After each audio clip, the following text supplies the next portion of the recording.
Hi, we're back with Pathfinder Wrath of the Righteous builds for unfair difficulty. Today we're going to do a demon main character build. If you are new to the series and don't know how we do our builds, they are all made for unfair difficulty and none of them exploit bugs, so they should all remain viable despite any bug fixes or patches made to the game. It's also worth mentioning that all my builds are tested from early to late levels. They are not made just for the sake of YouTube videos.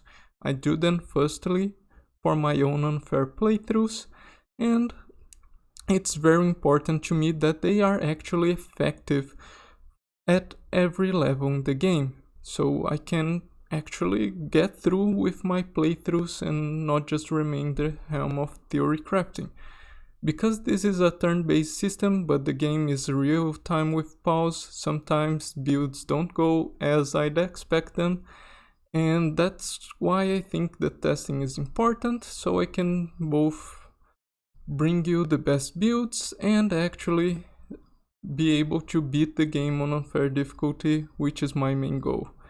With all that out of the way, let's get to our builds. For this Demon Mythic Path build, we are going to start as a rogue into the Rowdy subclass, and the reasons are the Vital Strike feat we get at level 1 and the Vital Force ability, which gives a 2d6 additional damage per sneak die we have to our Vital Strikes.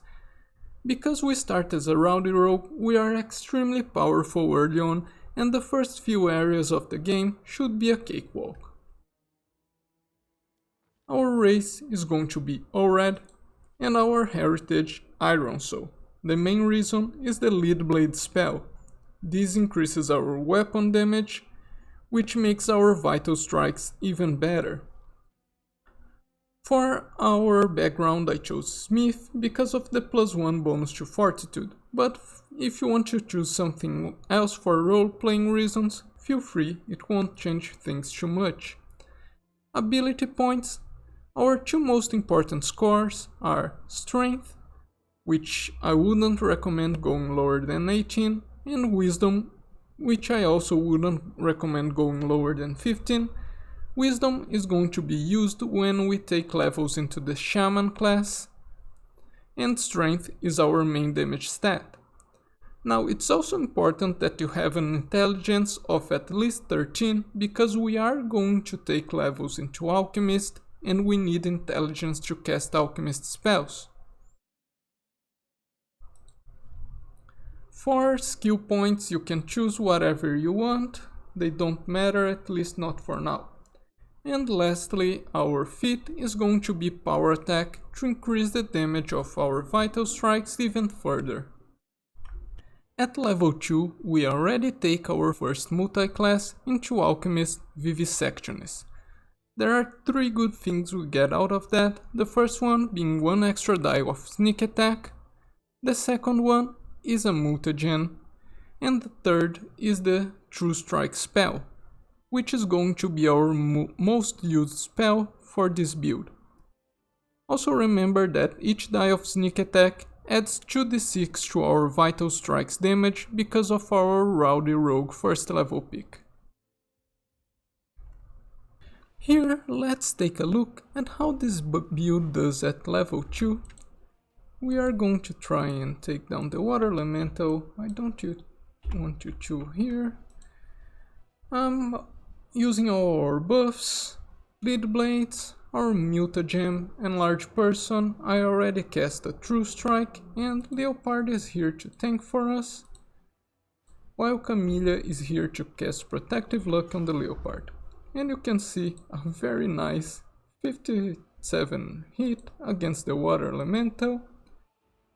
You can see True Strike, our chances to hit are a lot higher, we even got him flat-footed, and our damage is 8d6 plus 13 plus 4d6 because of our Rowdy Rogue bonuses to Vital Strikes.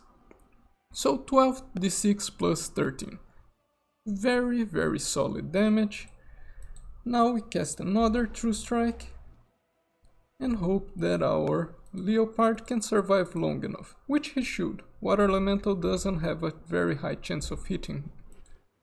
So hopefully we take him down in one more hit, or if we don't, maybe we can bring Scylla in to finish the job. I'll leave her here ready if needed. We are close to our Vital Strike, 2 more seconds. Otherwise, Scylla might do it. And he's dead. So, 1 character, 2 hits and Water Elemental is down. As I said, the early game with this build is a cakewalk. At level 3, we take our first level into Shadow Shaman. Here we get a few choices to make. We get to choose a pet. I took Hare as a familiar because of the bonus to initiative mostly, but if you don't like the Hare because of role-playing reasons, feel free to choose another one. This choice is not too impactful. We also get to choose our... it doesn't show here, but we get to choose our spirit. And the spirit we took was Battle.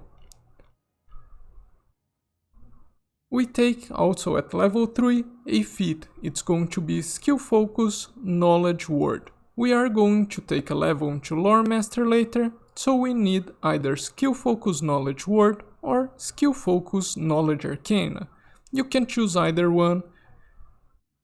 Then going to level 4, we get a choice of Hex for our Shaman.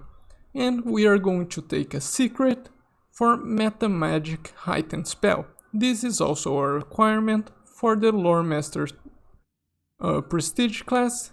This is why we need to take it. At level 5, we get to take a feat. It's going to be Weapon Focus Great Axe. And at level 7, we take Dazzling Display as a feat in preparation for Shatter Defenses. At level 8, we no longer take levels in Shaman, we take a level into Lore Master. As Lore Master, we get to choose a secret, and our secret is going to be a combat feat, and we are going to get Greater Vital Strike. This is going to increase our damage by a lot, especially because we should already have or be close to getting the Mythic Vital Strike feat. At level 9, we take Outflank as a feat, and we are back into Shadow Shaman for level 9. And level 10, it's another level into Shadow Shaman, but with no choices to talk about. We're going to go into combat with a character level 10 and Mythic rank 3. We just got to Mythic rank 3, and now we have our Demonic Charge ability. We have 2 tanks with us because this build is not tanky at this point of the game, so we do need the extra help. We also have some buffs cast by allies. They are Heroism, Greater Invisibility, and Prayer. The Greater Invisibility is very important to increase our chances to hit. It really helps a lot to put out damage more reliably.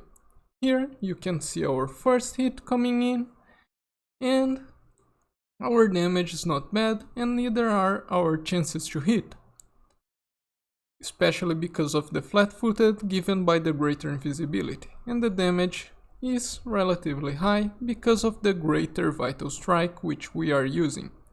Now with Demonic Charge for the extra damage, it's very important to always use Demonic Charge every turn. It's 6d6 extra damage, which is done in a AoE.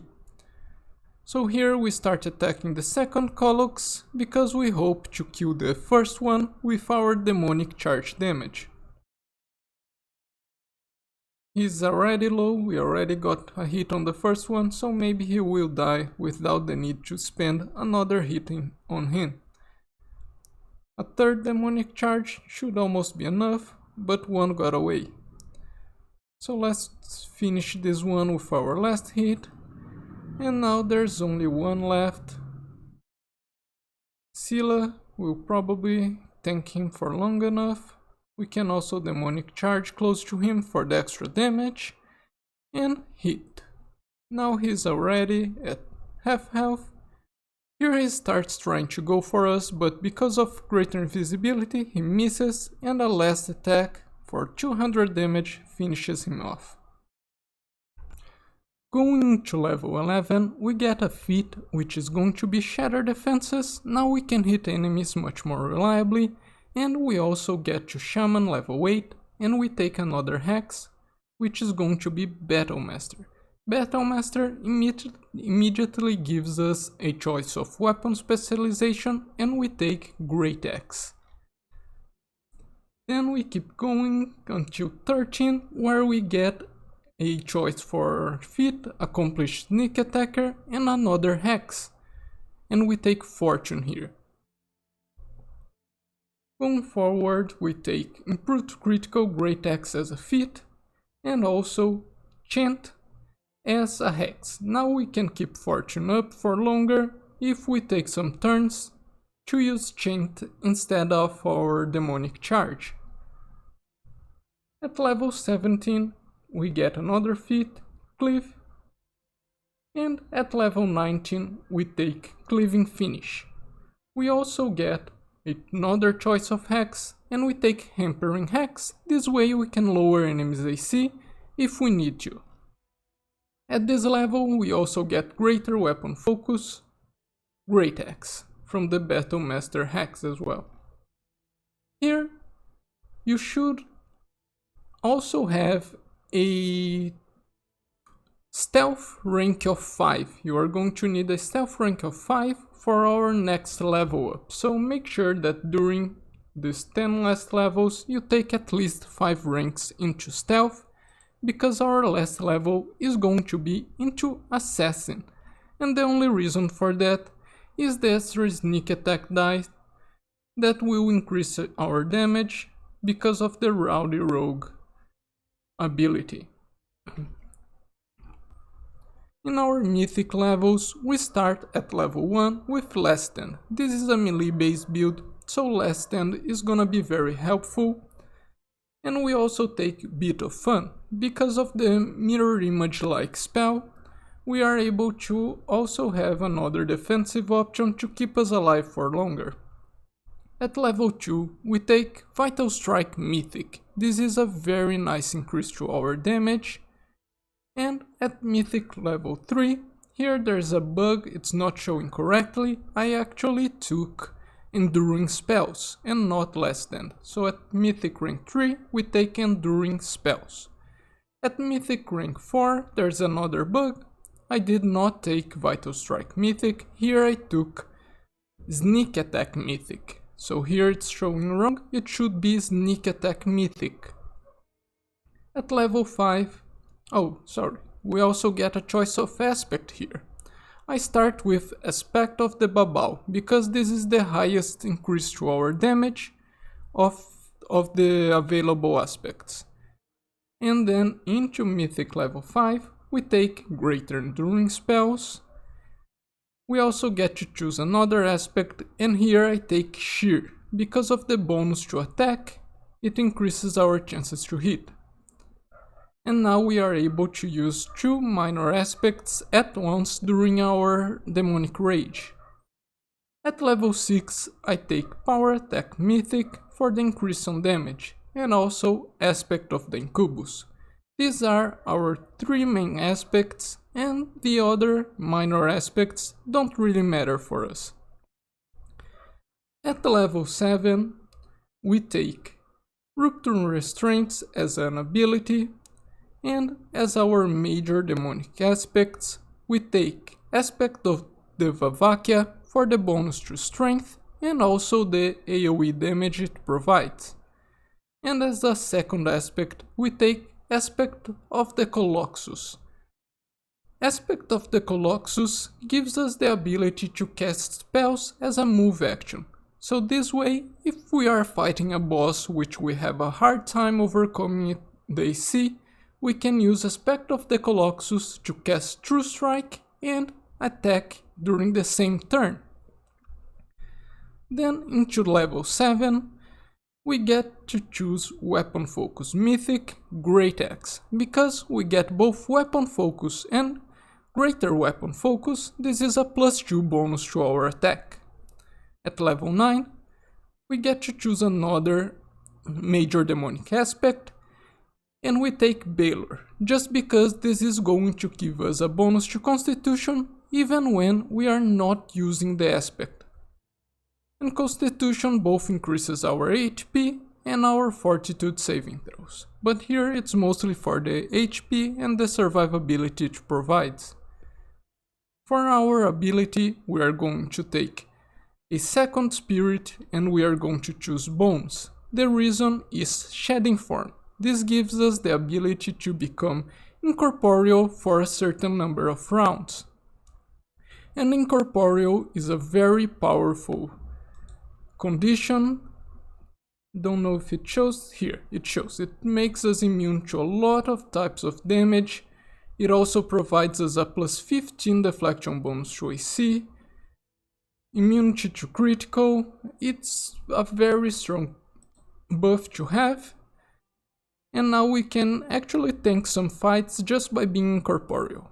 And at level 10, we get to choose our major demonic aspect. We also take Improved to Critical, Mythic, Great Axe.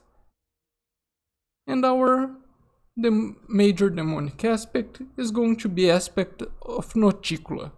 We get a choice of a second one, and I took aspect of Areshkagal for that 50% chance to miss, which might be useful if you need to tank in some fights. The first spellbook we get is Alchemist, and True Strike is the only spell we care about here and the only one we are actually going to cast out of the Alchemist spell list. Then we go into Shaman levels, and there are some decent support options here as well as buffs. Enlarge Person is good because enlarging increases our strength and weapon damage. We also have Unbreakable Heart, which is great against confusion, and so many enemies here have confusion. But overall it's just pretty standard support spells that come from the Shaman list. Bark Skin, False Life, so some survivability stuff, Magical Vestment, Delay Poison, Resist Energy. And here we get another very important spell for us in Divine Power. This is going to increase both our chances to hit and our damage by a very decent amount, up to a maximum of +6. But we get only to caster level 17, so I think we max out at +5 only, which is not bad by any means. At level 5, there's nothing too useful, though True Seeing is important to overcome mirror image and concealment from enemies. But here mostly I just heighten Divine Power so I can get more uses out of it. At level 6, again, no useful spells in my opinion, I just use more heightened Divine Powers. At level 7 we get some nice spells. Great Undead is useful for chunk blocking if you need. We also get Legendary Proportions, which is amazing for damage increase and strength bonus for us. We get Ice Body, which is nice for some tanking, make us immune to ability score as well, which is very useful in some areas. And we also get Creeping Doom, which is probably the best summoning spell. Not many enemies can actually do damage to the swarms, so they can be useful in many fights. At level 8, there's again nothing too useful, aside from Frightful Aspect of course. But here I just like to get some heals in case we need to top up our companions. And at level 9 we again get some strong spells. Winds of Vengeance gives us concealment and even better defensive abilities, and we also get Foresight, which again is an insight bonus to AC, not something easy to find and can be good to cast either on ourselves or on our tanks. We also have a Mythic Path spell list, which has some decent spells actually, nothing good at level 1, Level 2 already has some strong options for us. Mirror Image can be a good defensive tool early on, but the most important is Flames of the Abyss. This increases our damage, and this build is all about doing big damage in single hits. So Flames of the Abyss is a very good pick for us. At level 3, we get Profane Him, which can be great to lower enemies' attacks for our tanks to survive longer, and also saving throws so our teammates can hit CC spells. We also get Greater Magic Weapon, which is going to be important for this build. At level 4, we get some useful stuff in Teleport, but I think the best is Channel Rage Communal. This way you can share your Demonic Rage bonuses to your allies if they need. And at level 5, we get Lifebane. This is for us the most important spell at level 5 and probably the only one we care about casting. For equipment there are a lot of nice things we can get. This helmet is a good profane bonus to strength, and we really want a high strength, so why not? Glasses, they say 1 damage, and yeah, anything that says damage, we are taking it. Also the armor says bonus to damage, so we take it. The Bound of Possibility cloak for demon form is very strong, so I'm happy to use that over any other cloak. This amulet that gives a bonus to our highest core, which is going to be strength, is also great. A ring that gives a bonus to initiative is nice. This ring that also gives a bonus to damage, we are for sure going to use. Boots are just a regular freedom of movement. Bracers are just the luck ones you start with. And the belt is also something very fun that works super well with this build. This belt makes enemies within 30 feet staggered if you kill an enemy from full health in a single hit, which this build can do somewhat reliably, and staggered is a very strong condition to inflict. If you don't know what it does, it makes it so that enemies can take only a single action on their turn, so they can't do a full round attack. If they attack you, it will be just a single hit, not the usual 7, 8 or even more sometimes. But if you don't want to use this one, you can just equip a +6 to strength belt. In bosses it's actually better, the +6 to strength, since you won't have enemies to kill and stagger. So for bosses I suggest you just trade this for a +6 to strength, but overall Victim's Madness served me well. And for our weapons, the one I like the most is Gravesinger. This is from Crusade reward relic, something of Rovagug is the name, I don't exactly remember, but this can break us free from several status conditions like paralyzed, staggered, stunned, even petrified, and that's not even the best part. The best part is the 18 to 20 critical range. This makes it so that we can crit on a 15 to 20. With the fortune hacks, which we do have, we get a very high chance of criticals. So this makes this build's average damage much higher. I know it's just a +2, but we can have someone cast Greater Magical Weapon on us, or just use Greater Magical Weapon, which we get later on from our demon spells. Another option, if you don't want to use something that needs Greater Magical Weapon, is Gore Feaster. This one gives us some healing, so we can tank even better with our shedding form. We already take a very low amount of damage, and with Gore Feaster we become quite a nice tank actually.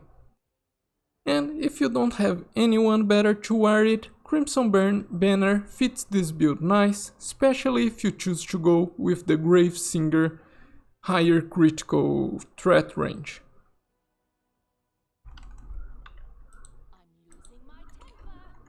Here we are going to see how this build does in high level combat. I'm going by myself, using Shedding Form to get a little bit of damage resistance from being incorporeal. I'm going to jump right in with our demonic charge, and here I want to go for the Baylor first because it does have some elemental damage and we are not resistant to that. We got our first hit in, over 500 damage. Let's now jump away, because we don't want to stand in the middle of everybody. Here our chances to hit are not bad. We don't even need shatter defenses because we only do a primary attack. Our attack bonus is quite high, especially with Demonic Rage on. So let's jump away here with our demonic charge.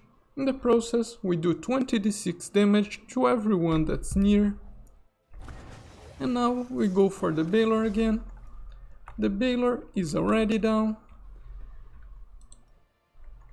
And let's see if we triggered Cleaving Finish, because there's a bug with that I want to show. But it looks like we did not. There was no one within range. Let's jump away again. Now I'm going to go for the Devastator, and you can see enemies' health. Because of our AoE damages, we have been chipping away on them. Now we triggered the bug. Here we kill the Devastator with a critical for 1600 damage and trigger Cleaving Finish. Cleaving Finish should have been a regular attack, but instead we do the same damage as the Greater Vital Strike, making it much stronger than it should be. So the bug is unfortunate, and because of that you might want to skip the Cleaving Finish feat, because it does make this build much stronger than it should be.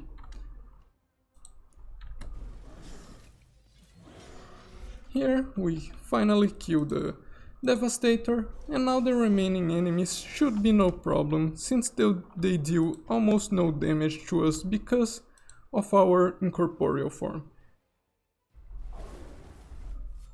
And now let's finish this one, and the rest should easily go down even with just our demonic charges. They are low enough so that we might not even need to get a hit on all of them. And 2 more down to the last one, and we don't even need to waste our incorporeal turns any longer, and we are done. So as you can see, this build is not weak. It's stronger than it should be because of the bug, but still this fight would not have been a problem if we did not have the bug. Because of the incorporeal form, there are not that many enemies that can actually damage us for a substantial amount, so taking those out first makes things a lot easier, and after that you are able to easily tank. Because we are good at taking down single targets because of our high damage attacks, it is not that hard to clean the fight of enemies that can damage you and then just stay there with Shedding Form cleaning up. This build was very fun to play, especially early game. It's very powerful, but the bug with Cleaving Finish is very unfortunate, because I really wanted to use Cleaving Finish in my playthrough, but with the bug I really didn't want to, so I just took something else, and you might want to do that too, or you'll be a lot stronger than you should. It's a very nasty bug. I hope they fix it soon. But this will be it for the build. If you liked, let me know in the comments. If you have any improvements to suggest, also I'd love to hear them. And until the next video, I hope you have a good time.